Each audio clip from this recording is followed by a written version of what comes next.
ان کے چہرے پر خرافاتی مسکراہٹ پھیل گئی۔ وہ اپنے کمرے میں گئے اور مناہل کے لیے انعام اٹھا کر لے آئے۔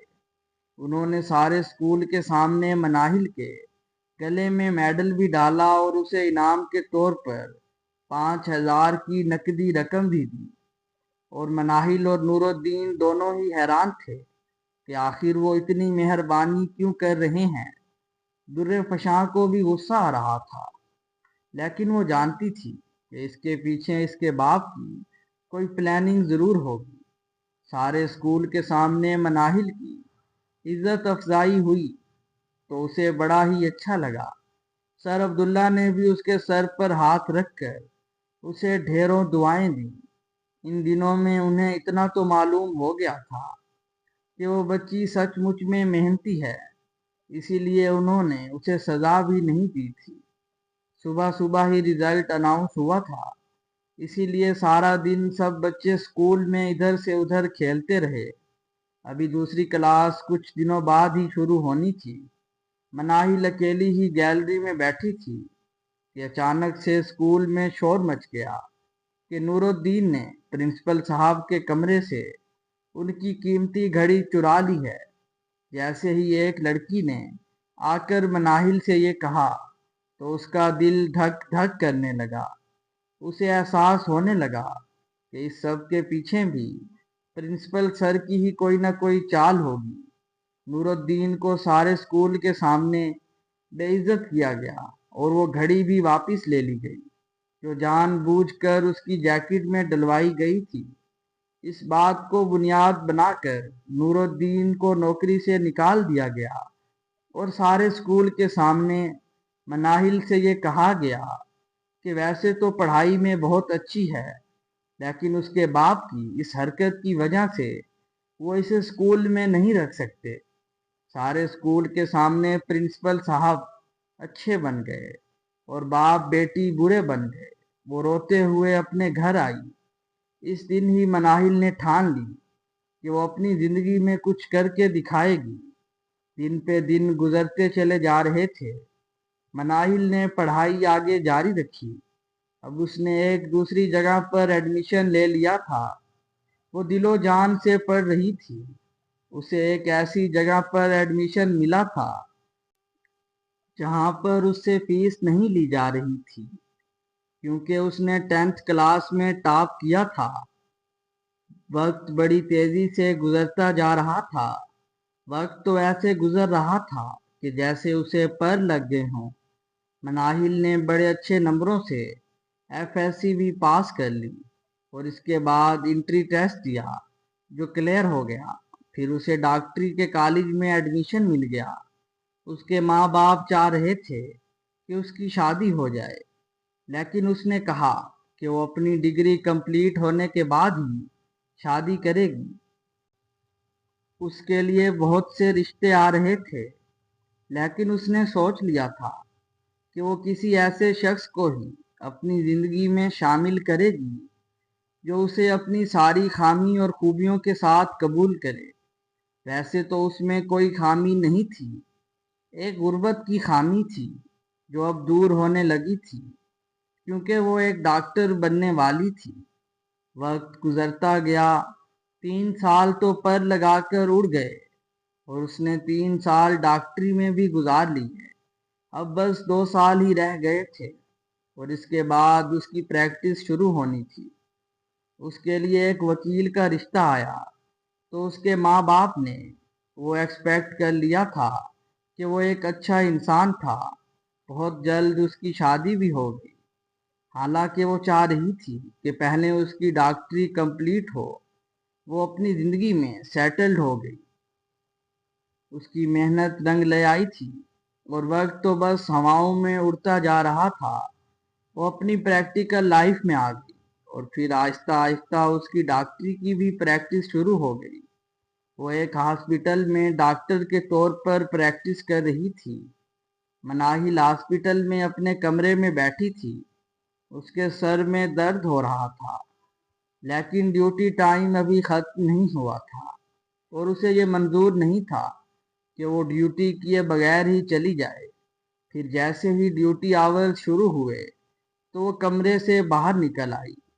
گیلری میں ہی اس کی نظر ایک ایسے انسان پر پڑی جسے اس نے اس روز کے بعد نہیں دیکھا تھا جس دن اس شخص نے اس کے باپ کی بلا وجہ بےعزتی کی تھی۔ پرنسپل صاحب کو دیکھ کر اس کی آنکھوں میں نمی آ گئی۔ پرنسپل صاحب نے بھی اسے دیکھ لیا تھا۔ وہ اپنی چھوٹی بیٹی کو ڈاکٹر کو دکھانے کے لیے آئے ہوئے تھے۔ اسے ڈاکٹر والا کوٹ پہنے دیکھ کر تو وہ حیران ہی رہ گئے۔ انہوں نے کوٹ پہ لکھا ہوا نام بھی دیکھ لیا تھا۔ وہ سمجھ گئے تھے کہ وہ ڈاکٹر ہی ہے۔ انہیں بہت زیادہ شرمندگی محسوس ہو رہی تھی۔ ان کی بیٹی تو 12ویں بھی پاس نہیں کر پائی تھی۔